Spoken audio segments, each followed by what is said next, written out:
దళితులు ఐక్యంగా ఉన్నప్పుడే హక్కులు సాధించుకోగలమన్నారు మంత్రి వివేక్ వెంకటస్వామి. 75,000 మందికి కాక గుడిసెలు ఇప్పించినప్పుడు మాల మాదిగా అని ఆలోచించలేదన్నారు. అంబేద్కర్ కాలేజీలో 90% మంది వీకర్ సెక్షన్ పిల్లలే ఉన్నారన్నారు. కులాలు చూడకుండా అందరికీ సాయం చేయాలన్న ఆలోచన కాకాలో ఉండేదని చెప్పారు. కాకా బాటలో తమ ఫ్యామిలీ మొత్తం నడుస్తోందన్నారు వివేక్. సోమాజిగూడ ప్రెస్ క్లబ్ లో సతీష్ మాదిగా ఆధ్వర్యంలో వివేక్ వెంకటస్వామిని ఘనంగా సత్కరించారు.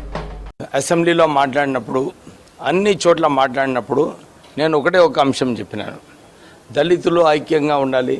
దళితులు ఐక్యంగా ఉన్నప్పుడే మనం ఎక్కువ ఏదైతే మన హక్కులు ఉన్నాయో అది సాధించుకోగలుగుతామని చెప్పి నేను ఎప్పుడు కూడా ఇదే నిరంతరం మాట్లాడడం జరిగింది.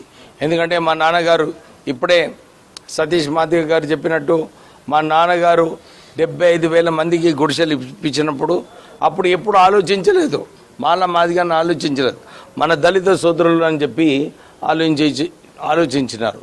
దాని తర్వాత మన అంబేద్కర్ కాలేజ్లో కూడా ఇప్పటివరకు సుమారు 2 లక్షల మంది వీకర్ సెక్షన్స్ అందరూ కూడా ఆ ఇన్స్టిట్యూషన్ నుంచి పాస్ అవ్వడం జరిగింది.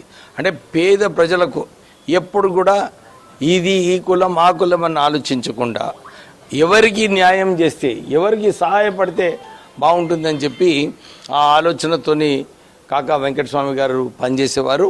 వారిని చూసి అదే బుద్ధి మేము కూడా నేర్చుకున్నాం. ఎప్పుడు కూడా బీద ప్రజలకు ఆదుకోవాలి, న్యాయం చేయాలని చెప్పే నేను పనిచేస్తుంటాను. అందుగురించి అసెంబ్లీలో కూడా నేను ఇదే పోరాటం చేశాను. ఎందుకంటే చాలామంది అనుకుంటారు మనకు ఏదైతే హక్కు ఉందో 18% రిజర్వేషన్ వచ్చేది అవసరం ఉన్నది. ఎందుకంటే రాహుల్ గాంధీ గారు ఒక మాట ఇచ్చిండ్రు, నేను కులగణన చెప్పిస్తా, నేను పాపులేషన్ వైజ్ రిజర్వేషన్ కల్పిస్తానని చెప్పి వారు చెప్పడం జరిగింది. అందు గురించి 18% రిజర్వేషన్ వచ్చినప్పుడు అందరికీ కూడా దళితులకు న్యాయం జరుగుతుందని చెప్పి మళ్ళొకసారి చెప్తూ ఇది సరిపోదు, ఈ రిజర్వేషన్సే కాదు. ఎందుకంటే చాలా మటుకి ప్రభుత్వ ఉద్యోగాలు పోయినాయి, అన్ని ప్రైవేట్ సెక్టర్లో వస్తున్నాయి. ప్రైవేట్ సెక్టర్లో ఎట్లా మనకు 18% రావాలని చెప్పి మనం ప్రయత్నం చేసేది ఉంది.